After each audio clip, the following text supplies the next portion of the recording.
প্রিয় শ্রোতা, আসসালামু আলাইকুম। আজকে আবার হাজির হলাম আপনাদের জন্য একটা দারুণ বই নিয়ে। যে বইটি আপনারা অনেকেই শুনতে চেয়েছেন অডিও বুকস বাই বুক ব্যাংকের কাছে।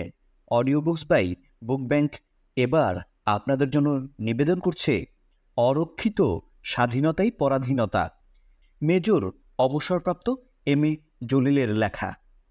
লেখক পরিচিতি: মেজর এম এ জলিল এদেশের একজন সাহসী মানুষের নাম। তার কথা ভাবলেই এক দেশপ্রেমিক যোদ্ধার ছবি আমাদের সামনে এসে দাঁড়ায়। সৈনিক জীবন তাকে কেবল সাহসীই বানায়নি, তিনি ছিলেন কষ্ট সহিষ্ণু, সুশৃঙ্খল একজন মানুষ। আর মুক্তিযুদ্ধ তাকে করেছিল লড়াকু।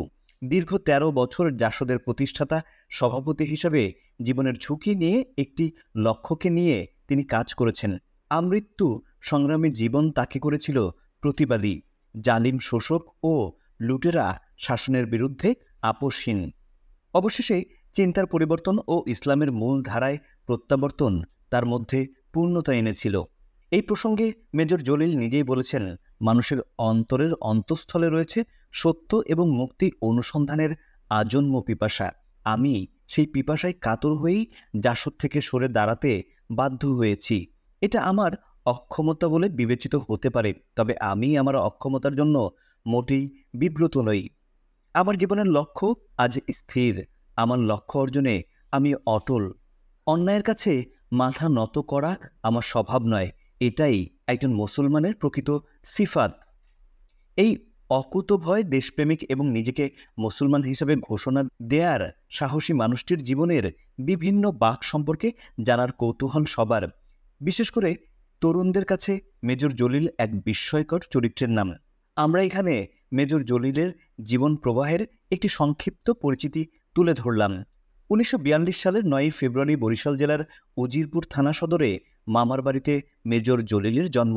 পিতা জনাব আলী মিয়া, মাতা রাবেয়া খাতুন। তার জন্মের ৩ মাস আগে পিতা আলী মিয়া মারা যান। এতিম হয়ে মেজর জলিল জন্ম নেন। জন্মের শুরু থেকে তিনি জীবনের কঠোরতার মুখোমুখি হন।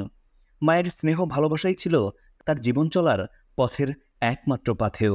১৯৬০ সালে major Jalil Ujirpur WB institution থেকে কৃতিত্বের সাথে ম্যাট্রিক পাশ করেন।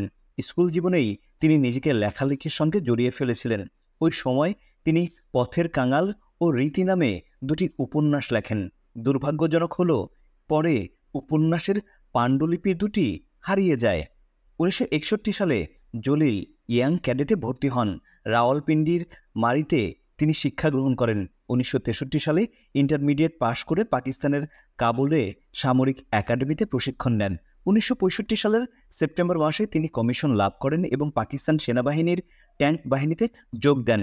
ওই বছর ভারত পাকিস্তান যুদ্ধে ১২ নং বেঙ্গল রেজিমেন্টের অফিসার হিসেবে সক্রিয় অংশগ্রহণ করেন। ১৯৬৬ সালে মেজর জলিল পাকিস্তান সামরিক একাডেমি থেকে গ্র্যাজুয়েশন লাভ করেন। পরবর্তীতে তিনি মুলতান থেকে ইতিহাসে MA ডিগ্রি নেন। একটি বিষয় লক্ষণীয় যে পড়াশোনার প্রতি তার একটা বিশেষ আকর্ষণ ছিল। সামরিক বাহিনীর লোকজনের মধ্যে সাধারণত এটি খুবই কম দেখা যায়। অসুস্থ মাকে দেখতে ১ মাসের ছুটি নিয়ে ১৯৭১ সালের ১০ই ফেব্রুয়ারি তিনি দেশে আসেন। কিন্তু এই সময় তৎকালীন পাকিস্তানের রাজনীতিতে একটা টালমাটাল অবস্থা বিরাজ করছিল। ছুটির মেয়াদ শেষ হয়ে যাওয়ার পরেও তিনি তৎকালীন পশ্চিম পাকিস্তানে যাওয়া থেকে বিরত থাকেন। অত্যন্ত রাজনৈতিক সচেতন এই মানুষটি রাজনীতির শেষ অবস্থাটার শেষ দেখার জন্য অপেক্ষায় থাকেন। ২৫শে মার্চের কালো রাত পাকিস্তানের ইতিহাসে গোটা চেহারাটাই পাল্টে দেয়। ২৬শে মার্চ থেকেই মেজর জলিল মুক্তিযুদ্ধ সংগঠনে নিজেকে নিয়োজিত করেন। ২৪শে এপ্রিল পর্যন্ত বরিশাল পটুয়াখালীকে তিনি মুক্ত অঞ্চল হিসেবে রাখতে সক্ষম হন। শুরু হলো মুক্তিযোদ্ধা মেজর জলিলের জীবন।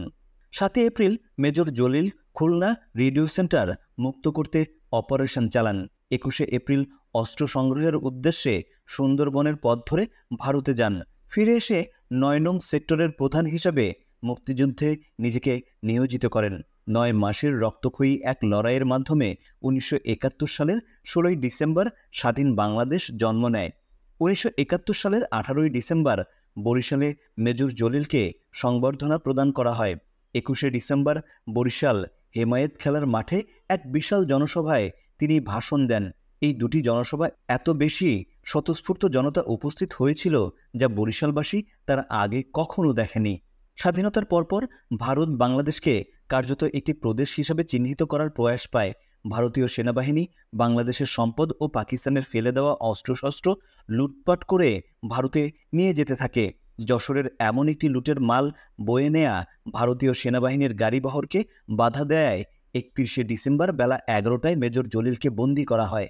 যশোর সেনানিবাস অফিসার্স কোয়ার্টারের একটি নির্জন বাড়িতে তাকে আটকে রাখা হয়। তিনি স্বাধীন বাংলাদেশের প্রথম রাজবন্দী।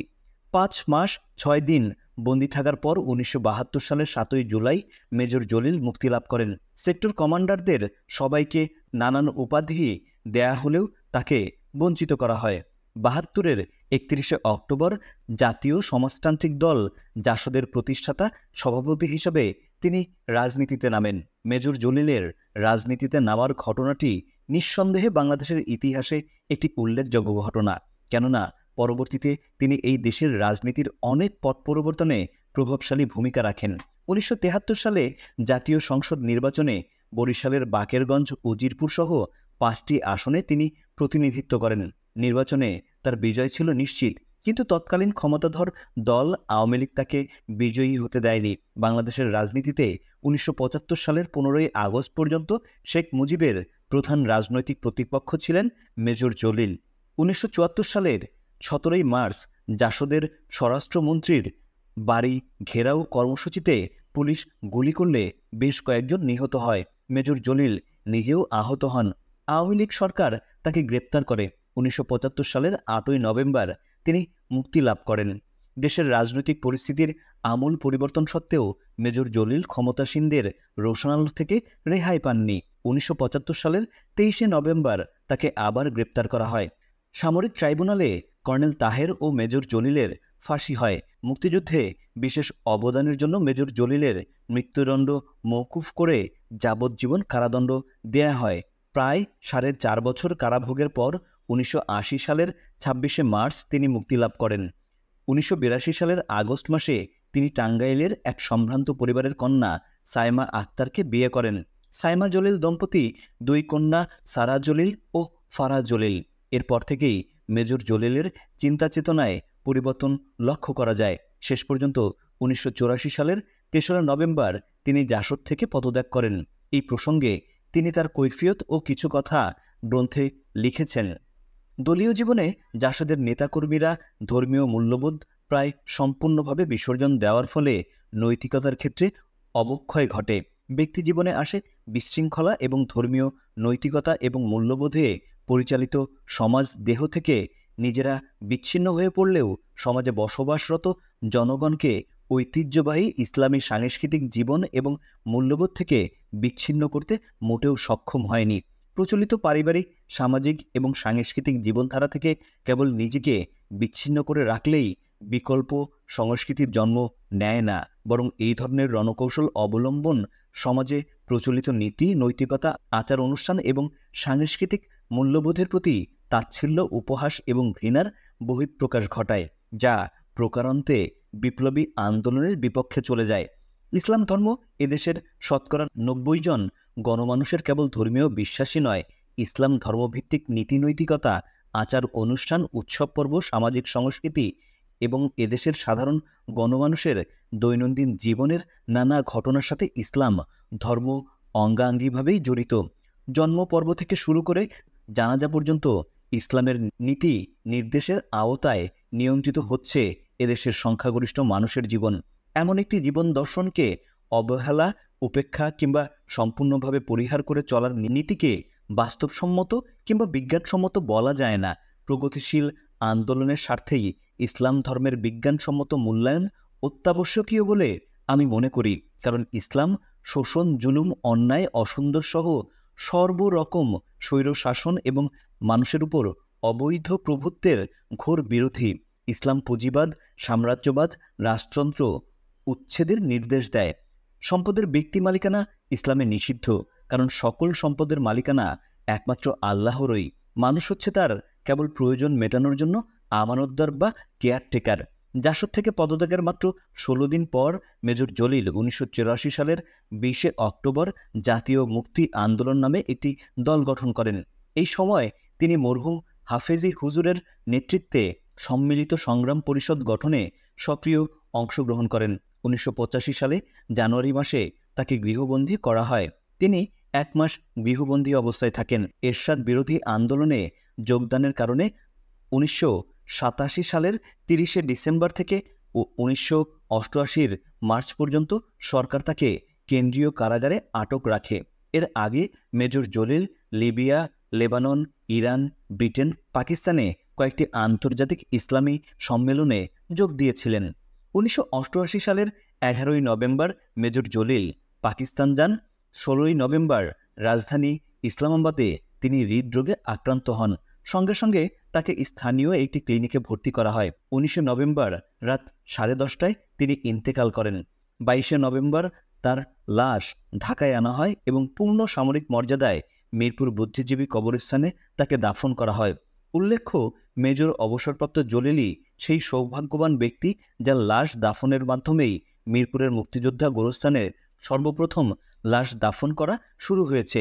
মেজর জলিল এমন কিছু গ্রন্থ লিখে গেছেন যা আমাদের জাতীয় জীবনের যে কোনো সন্ধিক্ষণে দিক নির্দেশনার কাজ করবে। তার একটি গ্রন্থ অরক্ষিত স্বাধীনতাই পরাধীনতা। পরাধীনতা তো এখন দেশপ্রেমের এক বলিষ্ঠ এবং উচ্চকণ্ঠিত এবং উচ্চকিত স্লোগানে রূপান্তরিত হয়েছে। মেজর জলিলের লেখা ৮টি গ্রন্থ হল সীমাহীন সমর, মুক্তিযুদ্ধের স্মৃতির ডায়েরি, মার্ক্সবাদ, সূর্যোদয়, কৈফিয়ত ও কিছু কথা, দাবি আন্দোলন দায়িত্ব, দৃষ্টিভঙ্গি ও জীবন দর্শন, অরক্ষিত স্বাধীনতাই পরাধীনতা, এ সার্চ ফর আইডেন্টিটি। মৃত্যুর সময় মেজর অবসরপ্রাপ্ত এম এ জলিল মাতা, স্ত্রী ও ২টি কন্যা সন্তান রেখে গেছেন।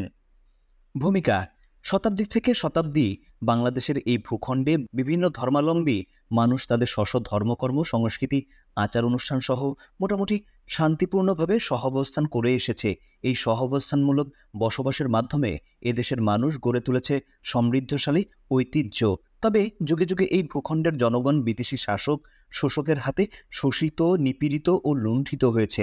ব্রিটিশ শাসক শোষকদের সুদীর্ঘ ২০০ বছরের শোষণ এখনও অনেকের স্মৃতিতে দুঃস্বপ্নের মতোই জেগে আছে। একইভাবে হিন্দু ব্রাহ্মণ্যবাদ এবং জালেম জমিদারি প্রথার মাধ্যমেও নিষ্পেষিত হয়েছে এই ভূখণ্ডের শান্তিপ্রিয় জনগণ। সবশেষে ভারত বিভক্তি এবং তারই ফলশ্রুতিতে মুসলমান সংখ্যাগরিষ্ঠের ভিত্তিতে পাকিস্তান অর্জন।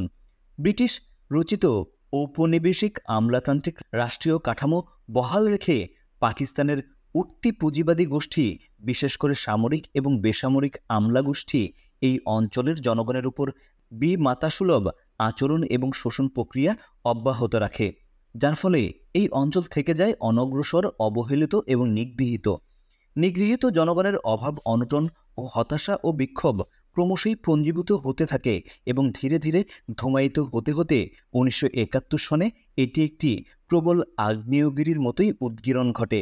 এই উদ্গীরণই পরবর্তীতে স্বাধীনতা সংগ্রামে রূপ নেয়। ১৯৭১ সনের স্বাধীনতা সংগ্রাম হচ্ছে বাঙালি জাতির ধারাবাহিক মুক্তি আন্দোলনেরই একটি স্বতঃস্ফূর্ত এবং সক্রিয় রূপ। যুগ যুগ ধরে বাঙালি জাতি দেশীয় বিদেশি শাসক শোষকের বিরুদ্ধে নিরবচ্ছিন্নভাবে লড়াই করে এসেছে। কখনো করেছে সংঘবদ্ধভাবে, কখনো বা বিচ্ছিন্নভাবে, কিন্তু এই জাতির বিকাশের ইতিহাসে কোনো কালেই সংগ্রামী জনগণ একেবারে নিস্তব্ধ হয়ে যায়নি। নিরবিচ্ছিন্ন লড়াইয়ের মধ্যে লালিত মুক্তিপাগল বাঙালি জাতি সর্বযুগেই শোষকদের কবর রচনা করে এসেছে এবং আন্দোলনের ধারা অব্যাহত রেখেছে।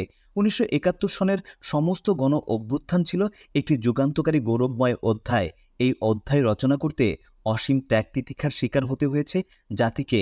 প্রাণ দিয়েছে লক্ষ লক্ষ দামাল সন্তান, তাজা রক্ত ঝরেছে অঢেল, ইজ্জত নষ্ট হয়েছে অগণিত মা বোনের। স্বপ্ন ছিল স্বাধীন মুক্তি। দেশ শত্রুমুক্ত হলে এ দেশে কায়েম হবে একটি শোষণহীন সমাজ ব্যবস্থা। খাদ্যে বস্ত্রে দেশ হবে স্বয়ংসম্পূর্ণ। কৃষি, শিল্প, ব্যবসা বাণিজ্য সুষ্ঠু বিকাশ ঘটবে। গড়ে উঠবে স্বাধীন জাতির পুঁজি। মানুষের মান সম্মান এবং জানমালে থাকবে নিশ্চিত নিরাপত্তা। দেশে প্রতিষ্ঠা লাভ করবে আইনের শাসন। মর্যাদার দিক থেকে সকল জনগণই হবে মর্যাদার অধিকারী।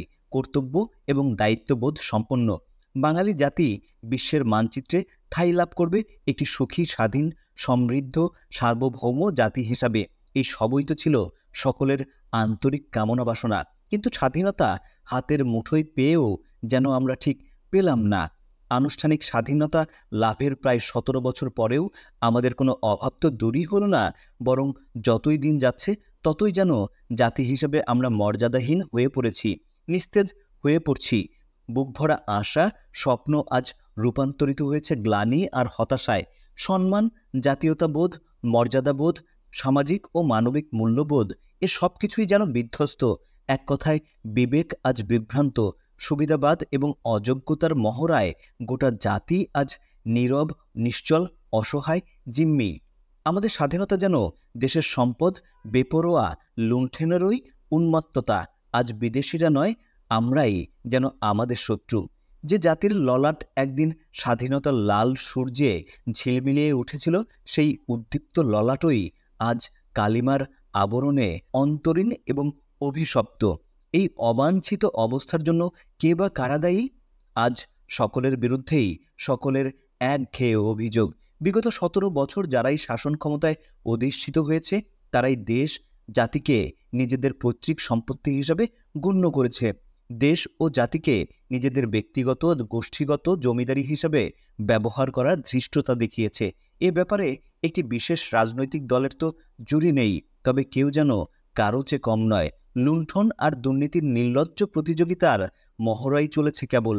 ক্ষমতাসীন এবং ক্ষমতাচ্যুত শাসক মহলসমূহের অভিযোগ এবং পাল্টা অভিযোগের নাটক অনুষ্ঠানের মধ্য দিয়ে দেশবাসীর কাছে আজ অপরাধী এবং আসামির চেহারা অত্যন্ত পরিষ্কার।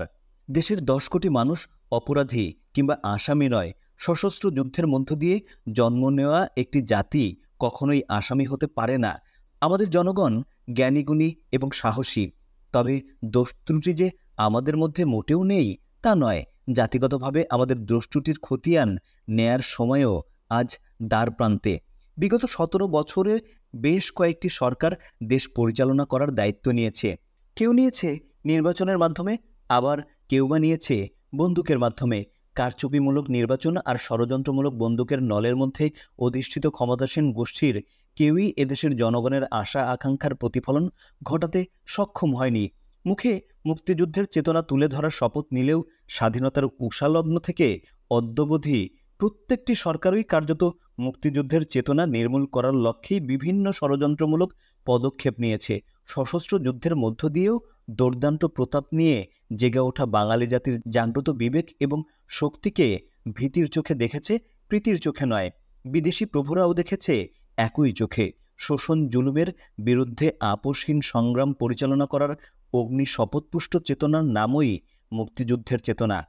তাই মুক্তিযোদ্ধাদের মধ্যে বিতরণ করা কিছু জমি, বাড়ি, টাকা পয়সা, তাদের কিছু পদোন্নতি, গড়ে তোলা লাল ইটের কিছু স্তম্ভ, ব্যাস মুক্তিযোদ্ধাদের চেতনা রক্ষাকারীদের জীবন ধন্য। এভাবে চলেছে মুক্তিযুদ্ধের তথাকথিত চেতনা লালনকারীদের নাটক। এই জাতির উজ্জ্বল সম্ভাবনাময় ভবিষ্যৎকে ব্যক্তি, দলীয় এবং গোষ্ঠীর স্বার্থে অতি নির্দয়ভাবে ঠেলে দিয়েছে বিলাসের পথে, ধ্বংসের পথে। গণমানুষের মৌলিক চাহিদা অন্ন, বস্ত্র, শিক্ষা, চিকিৎসা এবং বাসস্থান এসবের কোনো বিহিত না করেই শাসক গোষ্ঠীসমূহ আত্মমগ্ন রয়েছে নিজস্ব ভোগবিলাসে। অন্তহীনের হাহাকার, বস্ত্রহীনের সলজ্জ চিৎকার, রুগ্নের আর্তনাদ, গৃহহীনের ফরিয়াদ এবং নিরক্ষরদের হা হুতাশ কোনো সরকারের কর্ণগোচর হয়নি, আজও হচ্ছে না। অথচ অবৈধ সম্পদের পাহাড় গড়ে উঠেছে শাসক এবং তাদের দোসরকুলের। তাদের মিথ্যাচার এবং প্রতারণা জাতিকে ভীতিজনকভাবে করেছে কলুষিত। বিচারের নামে প্রহসন ন্যায়নীতির কাঠামোকে ধসে দিয়েছে। এই সব কিছুর ফলেই ৭১-এর স্বাধীনতা আন্দোলনের প্রাণকেন্দ্র মরহুম জনাব শেখ মুজিবুর রহমান এবং স্বাধীনতার ঘোষক বলে পরিচিত জনাব জিয়াউর রহমান উভয় রাষ্ট্রপ্রধানই অস্বাভাবিক পরিণতির শিকার হয়েছেন। তারাই তাদের সৃষ্ট সমস্যার আবর্তে লুপ্ত হয়েছেন। তাদের যোগ্যতা অযোগ্যতার প্রশ্ন না টেনে এই সত্যটি আজ নির্দ্বিধায় আমাদের ভবিষ্যৎ বংশধরকে জানিয়ে দেয়া প্রয়োজন যে দেশ ও জনগণের স্বার্থে রাষ্ট্র পরিচালনায় ব্যর্থতাই উভয় নেতার অস্বাভাবিক তিরোধানের অন্যতম কারণ। তবে তাদের হত্যার বিচারের দাবিও উঠেছে। কিন্তু কে করবে আজ কার বিচার? এদেশে আজও তো কায়েম হয়নি বিচারের শাসন। তাই কে বা কারা রাষ্ট্রপ্রধানদ্বয়কে খুন করেছে এবং এই খুনের বিচার হলো কি হলো না, এই প্রশ্নটি অমীমাংসিতই থেকে যাবে যতদিন না এই দেশে আইনের শাসন কায়েম হয়। কিন্তু খুনিদের বিচার চাই, রক্তের প্রতিশোধ চাই, এই দৃষ্টিভঙ্গি নিয়ে যে ধাঁচের রাজনীতির জন্ম দেয়া হচ্ছে, সেই রাজনীতি পারবে কি সমস্যা জর্জরিত দেশের 10 কোটি মানুষের মৌলিক সমস্যার সমাধান দিতে? শাসক, শোষক এবং রাজনীতির প্রতি জনগণ আজ চায় তাদের মৌলিক সমস্যার সমাধান। ব্যক্তিপূজা জাতিকে মুক্তি প্রদান করে কি না, সেই প্রশ্নটি আজ অতীব গুরুত্ব সহকারে বিবেচনা করা প্রয়োজন। লক্ষ প্রাণের বিনিময়ে সৃষ্ট মুজিব শুধু মুজিবই ছিলেন না, ছিলেন ৭১-এর স্বাধীনতা আন্দোলনের উদ্দীপ্ত প্রতীক। মুক্তি ব্যক্তি মুজিবের তিরোধান প্রতীক মুজিবকেই ইতিহাসের পাতা থেকে মুছে ফেলতে পারবে না। যার যতটুকু প্রাপ্য তা আগামী দিনের ইতিহাসই নির্ধারণ করবে। যে দেশে হাজারো মায়ের প্রাণপ্রিয় যুবক সন্তানেরা কেবল বস্তাবন্দি হয়ে খালে বিলে নদীতে ভেসেছে, যে দেশে বিনা বিচারে শত শত মুক্তিযোদ্ধা ও বীর সিপাহীদের রাতের আধারে ফাঁসির কাষ্ঠে ঝোলানো হয়েছে, ফাঁসিতে ঝোলানো হয়েছে মুক্তিযুদ্ধের অনেক বীর নায়ক অধিনায়ককে, সে দেশে সত্যিকারের বিচার ব্যবস্থা কায়েম হোক, এটাই তো সকলের ঐকান্তিক কামনা। আইনের শাসনের অবর্তমানে গত ১.৫ যুগ ধরে এই জাতির রক্ত ঝরেই চলেছে, সমান গতিতে চলেছে নারী ধর্ষণ, নির্যাতন। বিচার নেই, শুধু আছে হাহাকার, কান্না। এই ন্যায় বিচারের শাসন প্রতিষ্ঠার লক্ষ্যেই আজ প্রয়োজন সাহসী দুর্বার গণজাগরণ।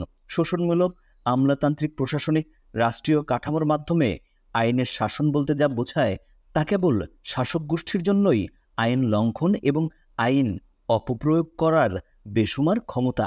আমলাতান্ত্রিক প্রশাসন জনগণকে প্রশাসনমুখী করে তোলে।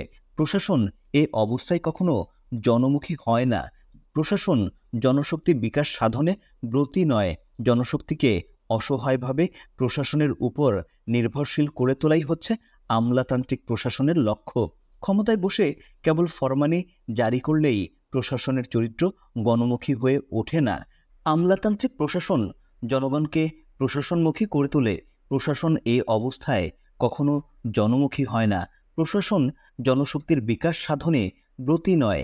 জনশক্তিকে অসহায়ভাবে প্রশাসনের উপর নির্ভরশীল করে তোলাই হচ্ছে আমলাতান্ত্রিক প্রশাসনের লক্ষ্য। ক্ষমতায় বসে কেবল ফরমান জারি করলেই প্রশাসন চরিত্র গণমুখী হয়ে ওঠে না। আমলাতান্ত্রিক প্রশাসনিক কাঠামোকে আঁকড়ে ধরে জনগণকে মুক্তির আশ্বাস দান জনগণের সঙ্গে বিশ্বাসঘাতকতারই সামিল। এই সত্যটি অনুধাবন করার মতো জ্ঞান প্রত্যেকটি সরকারেরই ছিল না শুধু এই প্রচলিত প্রশাসনিক কাঠামো পরিবর্তন করে গণমুখী ব্যবস্থা প্রবর্তন করার সদিচ্ছা। তাই সত্য আজ দিবালোকের মতোই পরিষ্কার যে বিগত ১৭ বছরে গঠিত সরকারসমূহ সুপরিকল্পিতভাবেই একটি স্বাধীন জাতিকে আত্মবিধ্বংসী পথে ঠেলে দিয়েছে। এ জাতির স্বপ্নিল ভবিষ্যৎকে করে তুলেছে অনিশ্চিত ও অন্ধকার। তবে বিগত সরকারসমূহের ষড়যন্ত্র, অযোগ্যতা এবং ব্যর্থতার ইতিহাস ১০ কোটি মানুষের এবং এ জাতির অনাগত ভবিষ্যতের ইতিহাস হতে পারে না। বিপুল সম্ভাবনাময় এই জাতির লড়াটে স্থায়ী কলঙ্কের ছাপ লেপন করে দেওয়ার অধিকার কারও নেই, এমনকি কাউকে দেওয়াও যায় না। স্বাধীনতোত্তর শাসকদের ব্যর্থতার পাশাপাশি এসে যায় বিভিন্ন রাজনৈতিক সংগঠনের দুঃখজনক বিভক্তি, সুবিধাবাদ, সংকীর্ণতা এবং ষড়যন্ত্রের লজ্জাজনক অধ্যায়। বিভিন্ন মতবাদের বলিতে আবদ্ধ দেশের রাজনৈতিক সংগঠনসমূহ সার্বক্ষণিক জনগণের মধ্যে বিচরণ করলেও কার্যত কোনো সংগঠনই ক্ষুদ্র ক্ষুদ্র দলীয় স্বার্থের ঊর্ধ্বে নয়। বিধায় দেশ ও জাতিকে যুগোপযোগী দিক নির্দেশনায় ব্যর্থতার পরিচয় দিয়েছে। প্রচলিত রাজনীতি বলি সর্বস্ব হয়ে দাঁড়িয়েছে। এই ব্যর্থতা থেকে কোনো সংগঠনই মুক্ত নয়। পুনঃ পুনঃ সামরিক শাসন প্রবর্তনের ফলে আমলাতান্ত্রিক প্রশাসনিক কাঠামো নতুন জীবন লাভ করেছে। অপরদিকে রাজনৈতিক সংগঠনসমূহ যেমন পড়েছে বিপাকে, তেমনি শিকার হয়েছে বিভিন্ন প্রলোভনের। ব্যক্তি স্বার্থ হাসিল করতে গিয়ে বহু সংখ্যক নেতা ও কর্মী হারিয়েছে রাজনৈতিক চরিত্র। জনসেবা ও প্রচলিত আমলাতান্ত্রিক প্রশাসনিক কাঠামো পরিবর্তনের শপথে অঙ্গীকারবদ্ধ হয়েও কার্যত তারা প্রচলিত কাঠামোর আওতায় বন্দী হয়ে পড়েছে। ধারাবাহিক আত্মনিবেদিত রাজনৈতিক সংগ্রামের মধ্য দিয়ে সার্বিক মুক্তির প্রশ্নটি জনগণের কাছে আজ অত্যন্ত দুরূহ ব্যাপার বলে প্রতীয়মান হচ্ছে। রাজনীতির এই দুঃখজনক পরিণতি দেশ ও জাতির জন্য সুখের খবর তো নয়ই, বরং ভয়াবহ অমঙ্গলের হাতছানি। এই অবস্থার কারণেই আজ জাতি সত্যকে সত্য এবং মিথ্যাকে মিথ্যা বলার সাহস ও বিবেক হারিয়ে ফেলেছে প্রায়। জুলুম, নির্যাতন, মেশিনগান, ট্যাঙ্ক যে জাতির যাত্রাপথকে করতে পারেনি রুদ্ধ, সেই জাতিটিই আজ অপমানের বোঝা মাথায় নিয়ে অসহায়ভাবে মুখ থুবড়ে পড়ে আছে।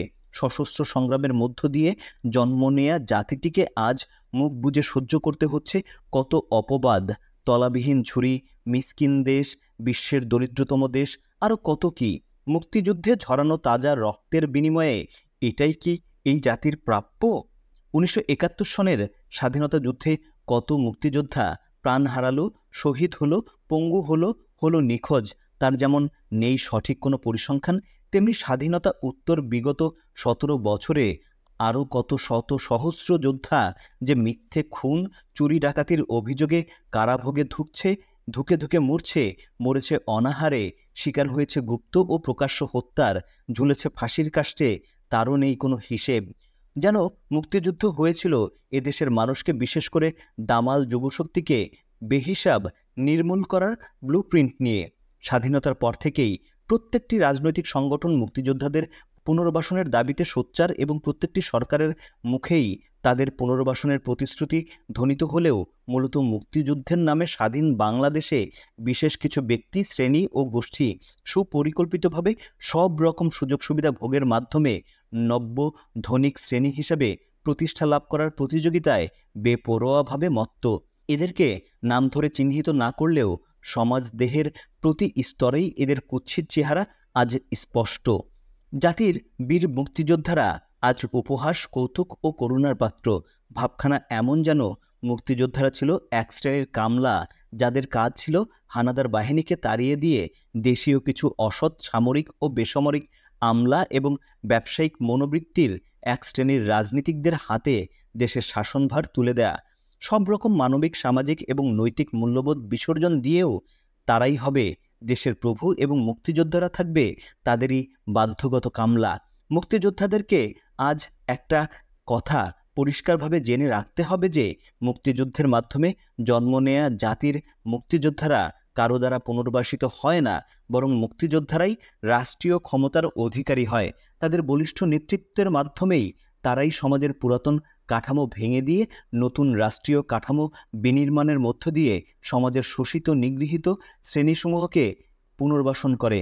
কিন্তু বাংলাদেশের প্রশ্নে ব্যাপারটি ঘটেছে সম্পূর্ণ উল্টো। মুক্তিযোদ্ধাদের পুনর্বাসনের চিৎকার সদিচ্ছার চিৎকার নয়, এটাই হচ্ছে প্রকৃত পাওনাদারকে তার প্রাপ্য থেকে প্রতারণা করার এক গভীর ষড়যন্ত্র।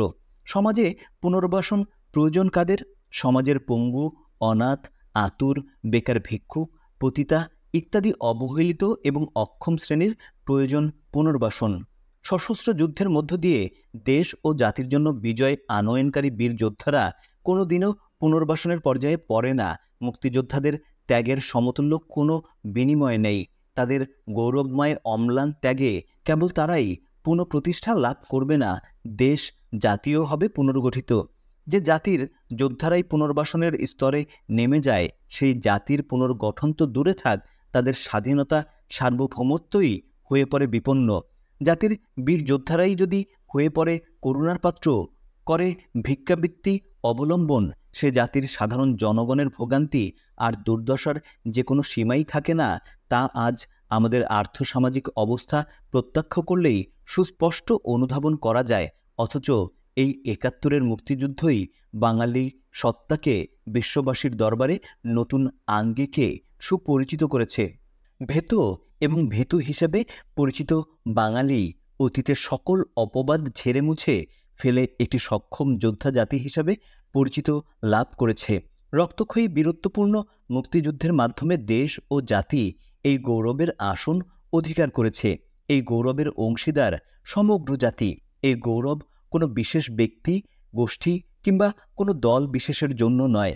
এটি একটি ঐতিহ্যময় গৌরবকে এমন একটি ঐতিহ্যময় গৌরবকে যখন কোনো বিশেষ ব্যক্তি গোষ্ঠী কিংবা কোনো রাজনৈতিক দল কিংবা মুক্তিযুদ্ধে সহকারী কোনো দেশ বা জাতি নিজের একক কৃতিত্বের দাবিদার হয়, তখনই আমাদের মহান মুক্তিযুদ্ধ কেবল বিতর্কিতই হয়ে ওঠে না, জনমনেও মুক্তিযুদ্ধের সম্পর্কে জন্ম নেয় নানারূপ সংশয় এবং সন্দেহ। মূলত বাস্তবে ঘটেছেও তাই। মুক্তিযুদ্ধ উত্তরকালে তদানীন্তন শাসক গোষ্ঠীর প্রতারণা, নিপীড়ন এবং শোষণমুখী শাসন মুক্তিযুদ্ধে সাহায্যকারী বলে কথিত প্রতিবেশী ভারতীয় শাসক গোষ্ঠীর বাংলাদেশের জনগণের প্রতি বিগ ব্রাদার সুলভ আধিপত্যবাদী আচরণ মুক্তিযুদ্ধের গৌরবকে কেবল ম্লানই করেনি, করেছে বিকৃত এবং কলঙ্কিত। মুক্তিযুদ্ধের ৯ নং সেক্টরে সাবেক কমান্ডার হিসেবে বিগত ১৭ বছর আমাকে প্রত্যক্ষ করতে হয়েছে অসংখ্য মুক্তিযোদ্ধাদের অকাল মৃত্যু, গুম ও খুন। নির্মল ও বিরান হয়ে গেছে তাদের সাজানো পাতানো সংসার।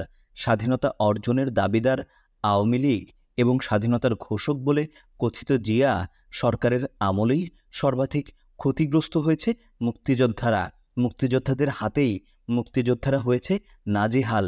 মুক্তিযুদ্ধের পরে মুক্তিযোদ্ধারাই হয়েছে মুক্তিযোদ্ধাদের চরম শত্রু।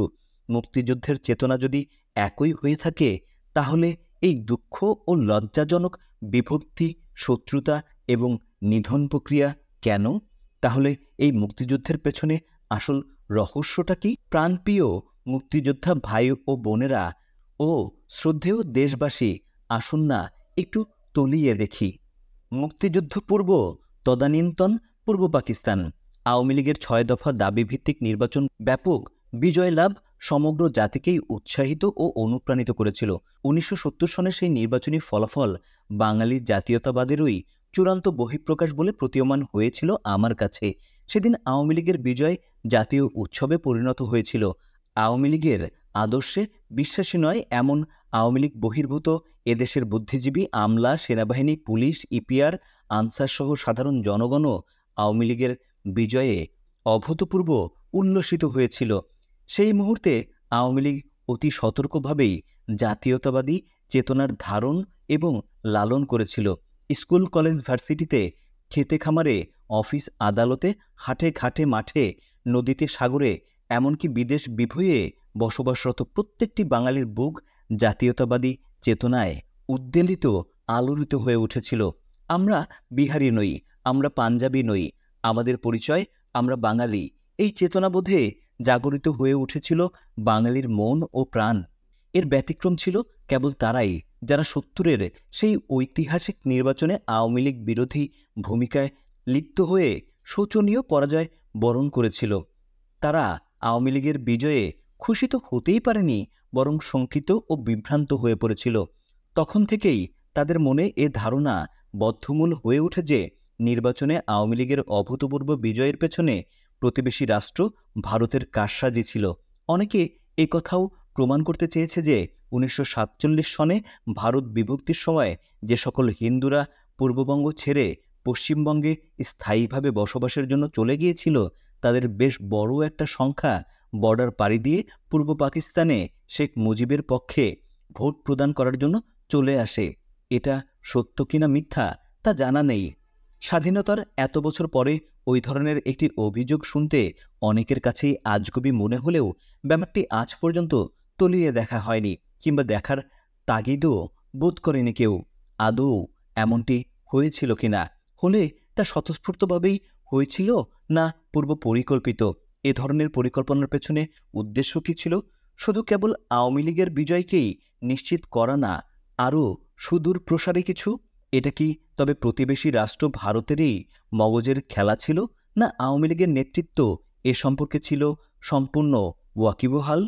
স্বাধীনতার ১৭ বছর পরেও আমার মতো একজন সাধারণ লড়াকু মুক্তিযোদ্ধার মনে এই প্রশ্নগুলো নিভৃতে উকিঝুঁকি মারে এ কারণেই যে ২৫শে মার্চের সেই ভয়াল রাতের হিংস্র ছোবলের সাথে সাথেই পূর্ব পাকিস্তানের অধিবাসী এবং পূর্ব পাকিস্তানে নির্বাচিত আওয়ামী লীগের সংসদ সদস্যবর্গ কি করে পাকিস্তানের শত্রু হিসেবে পরিচিত ভারতের মাটিতে আশ্রয় গ্রহণের জন্য ছুটে যেতে পারল?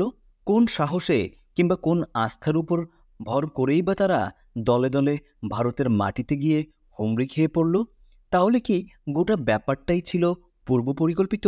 তাহলে কি স্বাধীনতা বিরোধী বলে পরিচিত ইসলামপন্থী দলগুলোর শঙ্কা ও অনুমান সত্য ছিল?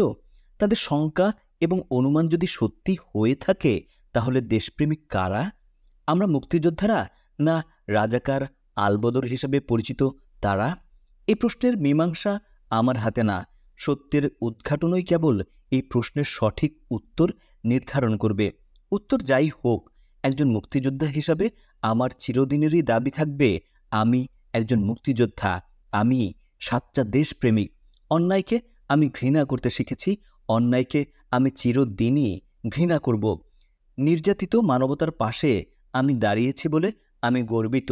আমার গর্ব খাটো করার অধিকার কারো নেই। ষড়যন্ত্রের কালো হাত আমি দেখিনি, আমি দেখেছি গণহত্যা, তাই রুখে দাঁড়িয়েছি হত্যাকারীদের বিরুদ্ধে। কারো পূর্ব পরিকল্পনা খতিয়ে দেখার সময় আমার ছিল না। আমার সম্মুখে ছিল দায়িত্ব, আমি তা কেবল পালন করেছি। যুদ্ধের মাধ্যমে মানবতার সেবা কতটুকু হয়েছে জানি না, তবে অপরাধীদের মোকাবেলা আমি সক্ষমভাবেই করেছি। তদানীন্তন পূর্ব পাকিস্তানের অধিবাসী হিসাবে আমি নিপীড়িত ছিলাম। সেনাবাহিনীতে আমাকে ভেতো বাঙালি বলে উপহাস ও কৌতুক করা হতো। ৭০-এর নির্বাচনে আওয়ামী লীগের বিজয়ের পরে আমি ব্যক্তিগতভাবে দারুণ উচ্ছ্বাসিত হয়েছিলাম। রাজনীতিতে আনুষ্ঠানিকভাবে হাতেখড়ি না থাকলেও আমি চেতনাহীন ছিলাম না। বাঙালির জীবনের দুঃখ কষ্ট আমাকে ভাবিয়ে তুলত। বাঙালি বিহারি, বাঙালি পাঞ্জাবি দ্বন্দ্ব আমাকে পীড়া দিত। পূর্ব পাকিস্তান ও পশ্চিম পাকিস্তানের অর্থনৈতিক বৈষম্য আমাকে লাঞ্ছিত করত। তাই ৭০-এর নির্বাচনে আওয়ামী লীগের ঐতিহাসিক বিজয়ের মধ্যে আমি খুঁজে পেয়েছিলাম আমার অবিকাশিত সত্তার মুক্তির প্রচ্ছন্ন ইঙ্গিত। সত্য অনুসরণে আমার নিষ্ঠা থাকলেও প্রতিহিংসার অনল আমাকে অহরহ দহন করেছে। এই অনল আমি জ্বলতে দেখেছি প্রত্যেকটি সাধারণ বাঙালির বুকে। এই প্রতিহিংসার দাবানল বিস্ফোরিত হলো আওয়ামী লীগের নির্বাচনী বিজয়ের মধ্য দিয়ে। বিহারি তারাও, পাঞ্জাবি তারাও, এক কথায় অবাঙালি পূর্ব পাকিস্তান থেকে তারাও এই চেতনাটি অত্যন্ত স্বতঃস্ফূর্তভাবেই বিকশিত হতে লাগল। ৭০-এর শেষ এবং ৭১-এর শুরুর সেই অগ্নিঝরা দিনগুলোতে পূর্ব পাকিস্তানের সংগ্রামী জনগণের মাঝে বিজাতীয়দের চরম ঘৃণা ও বিদ্বেষ পরিলক্ষিত হলেও ইসলাম ধর্মের প্রতি বিদ্বেষ মোটেও পরিলক্ষিত হয়নি, অথবা ধর্মহীনতা আমাদের পেয়ে বসেনি। তৎকালীন সময়ে কট্টর আওয়ামী লীগের বলে পরিচিত নেতাকর্মীদের মুখে ধর্ম নিরপেক্ষতার নামগন্ধও শুনতে পাইনি। মুক্তিযুদ্ধে অংশগ্রহণকারী দামাল তরুণ যুবকদের অধিকাংশই ছিল এদেশের ধর্মপান মুসলমানের সন্তান সন্ততি।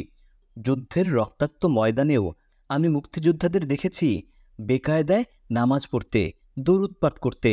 তৎকালীন পূর্ব পাকিস্তানের শাসককুল পবিত্র ইসলাম ধর্মকে বিভিন্ন সময়ে তাদের হীন স্বার্থে ব্যবহার করেছে, বিধায় তাদের বিরুদ্ধে সচেতন জনগণ সোচ্চার ছিল বটে, তবে প্রকাশ্যে পবিত্র ইসলাম ধর্মের প্রতি কোনো মহলই ঘৃণা কিংবা বিদ্বেষ প্রদর্শন করেনি।